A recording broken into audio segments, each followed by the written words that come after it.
और कुछ बातें नहीं दी तो इक्का दुक्का है कि जन्म से जात पात नहीं माननी चाहिए वगैरह वगैरह, परंतु तब शुरू हो गया और धीरे धीरे बहुत विकट स्थिति में पहुंचा। उनको अपने बराबरी में लाने तक उनको कुछ विशेष उपाय करने पड़ेंगे। घर में जैसा कि वीडियो में आपने साफ तौर पर देखा, जिस तरीके से तमाम बड़ी बातें मोहन भागवत इनके माध्यम से की गई है, जिन्होंने बताया कि 2000 सालों की तकरीबन जो गुलामी थी, जो गुलामी इस देश के अंदर में मूल निवासी बहुजन समाज के ऊपर में लादी गई है, इसको अगर मुख्य धारा में लाना है तो इनको विशेष अधिकार देना पड़ेगा, इनको आरक्षण के बदलत मुख्य धारा के अंदर में लाना पड़ेगा। और इसीलिए जब तक इस देश के अंदर में जातिवाद बरकरार है तब तक आरक्षण लागू रहना चाहिए। ये तमाम बड़ी बातें जो मोहन भागवत के माध्यम से की गई है, आगे इसके पीछे की क्या असल सच्चाई है इसके ऊपर में भी चर्चा करेंगे। लेकिन इस पूरे मसले पर बता दें, बहुजन समाज के वरिष्ठ पत्रकार दिलीप मंडल ने भी इस पूरे मसले पर अपनी बड़ी प्रतिक्रिया दी है। आइए इस मसले पर उन्होंने क्या कहा देखते हैं। बार बार ये दोहराने की जरूरत नहीं है, आरक्षण 1950 से ही भारतीय गणराज्य की स्थापित नीति है, संविधान इसका स्रोत है, इस पर राष्ट्रीय सहमति है, एक भी दल विरोध में नहीं है। कुछ सिर्फ दलछूट लोग विरोध करते हैं, वैसे तो कुछ लोग गोबर भी खाते हैं, उस पर ध्यान देना नहीं चाहिए। सब मिलकर राष्ट्र निर्माण में जुटे, भवतु सब्ब मंगलम, सबका मंगल, सबका भला हो। तो यहां पर आप देख पा रहे हैं कि जिस प्रकार दिलीप मंडल ने इस पूरे मसले पर अपनी प्रतिक्रिया दी है, खासतौर पर उनका यह कहना है कि जो आरक्षण जो है वो भारतीय संविधान के अंदर में एक स्रोत है। इसी के साथ साथ ये 1950 से भारतीय गणराज्य की स्थापित नीति है, तमाम बड़ी बातें कही है। और इसी के साथ साथ उनका यह भी कहना है कि आरक्षण कितना ज्यादा आवश्यक है, इसको बार बार दोहराने की जरूरत नहीं है। आरक्षण कितना ज्यादा जरूरी है ये तो समय के साथ ही हम देखते आ रहे हैं, और इसकी मांग जब तक के बरकरार रहेगी, जब तक इस देश के अंदर में जातिवाद बना रहेगा, जब तक इस देश के अंदर में दलित, आदिवासी और पिछड़ा मुख्य धारा में नहीं आ जाता, जब तक इनको समान प्रतिनिधित्व नहीं मिलता, तब तक इस देश के अंदर में आरक्षण लागू होना चाहिए, आरक्षण इसी प्रकार बरकरार रहना चाहिए। तमाम तरीके से उन्होंने बातें कही। और इतना ही नहीं तो उनका यह भी कहना है कि सब मिलकर राष्ट्र निर्माण में जुटना होगा, सभी का मंगल हो।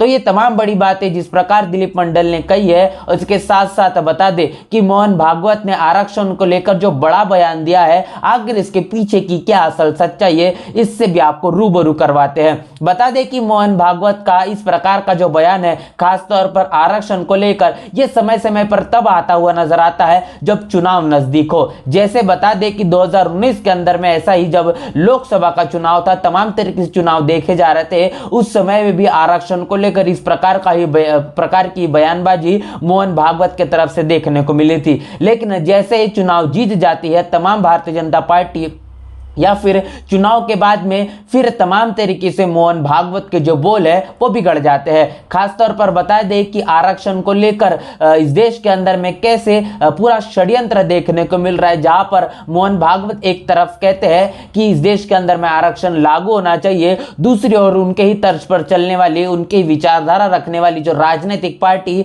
बीजेपी है, वो इस देश के अंदर में आरक्षण को लेकर हमेशा से ही एक नकारात्मक रवैया उसका देखने को मिला है। आरक्षण को लेकर एक बड़ा विरोध हमेशा ही बीजेपी करते हुए नजर आई है, और ये इनका साफ तौर पर कहना है कि इस देश के अंदर में आरक्षण को वो लागू रखना चाहते हैं। लेकिन इसके पीछे की असल सच्चाई देखी जाए तो आरक्षण को लागू रखना ये बात वो कहते हैं, लेकिन इस देश के अंदर में एक बड़े पैमाने पर जो निजीकरण है, जो प्राइवेटाइजेशन लाने का काम अगर सबसे ज्यादा पैमाने पर अगर कोई कर रहा है तो वो बीजेपी है। बीजेपी जब से सत्ता के अंदर में आई है तब से इस देश के अंदर में तमाम जो सरकारी क्षेत्र है वो तमाम सरकारी क्षेत्र को निजी क्षेत्र के अंदर में तब्दीली लाने का बड़ा काम बीजेपी ने किया है। चाहे फिर रेल हो, एयरपोर्ट हो, तमाम ऐसे मुद्दे हैं, तमाम ऐसे विभाग और क्षेत्र है जो कि इस देश के अंदर में बड़ा रेवेन्यू जनरेट करते हैं। उन तमाम विभागों और क्षेत्रों को, सरकारी क्षेत्रों को निजी क्षेत्रों के हाथों में, निजी विभागों के हाथों में, निजी कंपनियों को देने का काम, अडानी अंबानी को बेचने का काम अगर किसी ने सबसे बड़े पैमाने पर किया तो वो भारतीय जनता पार्टी है वो बीजेपी की सरकार में किया गया है। इसका मतलब ये साफ है कि जहां पर मोहन भागवत जो कि राजनीतिक पार्टी के जो कहने के उनके एक ऑर्गेनाइजेशन शैडो ऑर्गेनाइजेशन है, जो आरएसएस उनके मुख्य धारा है, जो आरएसएस के माध्यम से आरक्षण को बचाने की, आरक्षण को लागू करने की बात की जाती है, दूसरी तरफ बीजेपी उसी आरक्षण को खत्म करने के लिए निजीकरण धड़ल्ले से करते हुए नजर आती। इसका मतलब ये साफ है कि कहावत कही जाती है कि हाथी के दांत दिखाने के कुछ और खाने के कुछ और होते हैं। तो ये बात पूरी तरीके से मोहन भागवत आरएसएस प्रमुख के लिए लागू होती है, बीजेपी के लिए पूरी तरीके से लागू होते हुए यहाँ पर नजर आती है। इससे आप समझ पा रहे हैं कि इस देश के अंदर में किस तरीके से खास तौर पर चुनाव नजदीक आते हैं तो आरक्षण को लेकर ऐसी बयानबाजी देखी जाती है। और इतना नहीं, अब इस देश के अंदर में इंडिया गठबंधन की तर्ज पर चलने वाली जो कांग्रेस है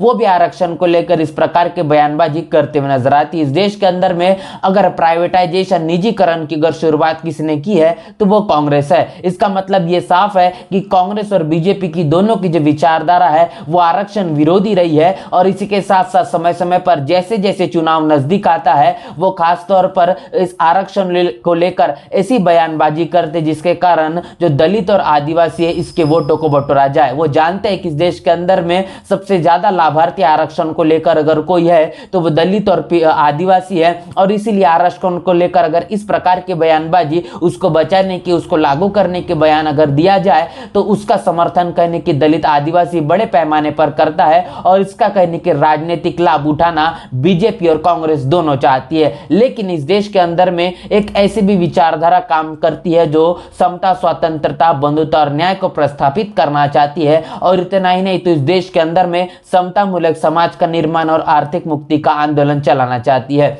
और ऐसी विचारधारा को जो चलाने वाली अगर कोई पार्टी नजर आती है तो बहुजन समाज पार्टी है। बहुजन समाज पार्टी की एक खासियत है कि किसी भी चुनाव के अंदर में बसपा किसी भी प्रकार का घोषणा पत्र जारी नहीं करती। उसका यह मानना है इस देश के अंदर में जो भारतीय संविधान है यही हमारा घोषणा पत्र है। इस देश के अंदर में एक ऐसी मात्र पार्टी जो बहुजन समाज पार्टी है जिसने गवर्नमेंट सेक्टर मतलब कि सरकारी क्षेत्रों के साथ साथ तो बता दे निजी क्षेत्रों के अंदर में भी रिजर्वेशन आरक्षण को लागू करने का काम किया। जब बहुजन समाज पार्टी की सरकार उत्तर प्रदेश के अंदर में देखी गई तो अब सरकारी क्षेत्रों के साथ साथ प्राइवेट सेक्टर के अंदर में भी रिजर्वेशन देने का काम अगर किसी ने किया तो बहुजन समाज पार्टी के शासनकाल में देखा गया। इसका मतलब ये साफ है कि बहुजन समाज पार्टी आरक्षण को समर्थन करने वाली पार्टी है, इस देश के अंदर में आरक्षण को लागू करना चाहती है। और इस देश के अंदर में बता दे खास तौर पर तमाम बहुजन महापुरुषों ने समय समय पर जो आंदोलन चलाया वो भागीदारी का आंदोलन था। और बाबा साहब भी चाहते थे कि जब तक इस देश के अंदर में आरक्षण लागू नहीं हो जाता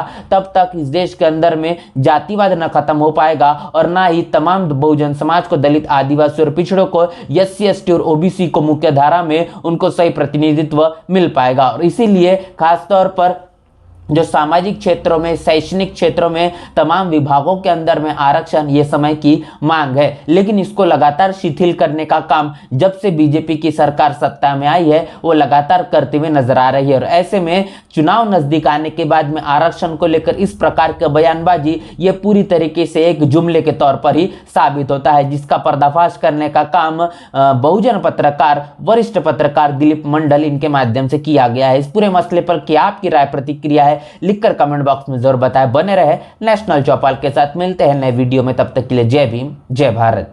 बहुजन विचारधारा को घर घर तक पहुंचाने के लिए हमारे YouTube चैनल को सब्सक्राइब करें, लाइक करें, कमेंट करें, शेयर करें और बेल आइकन की घंटी दबाना ना भूलें।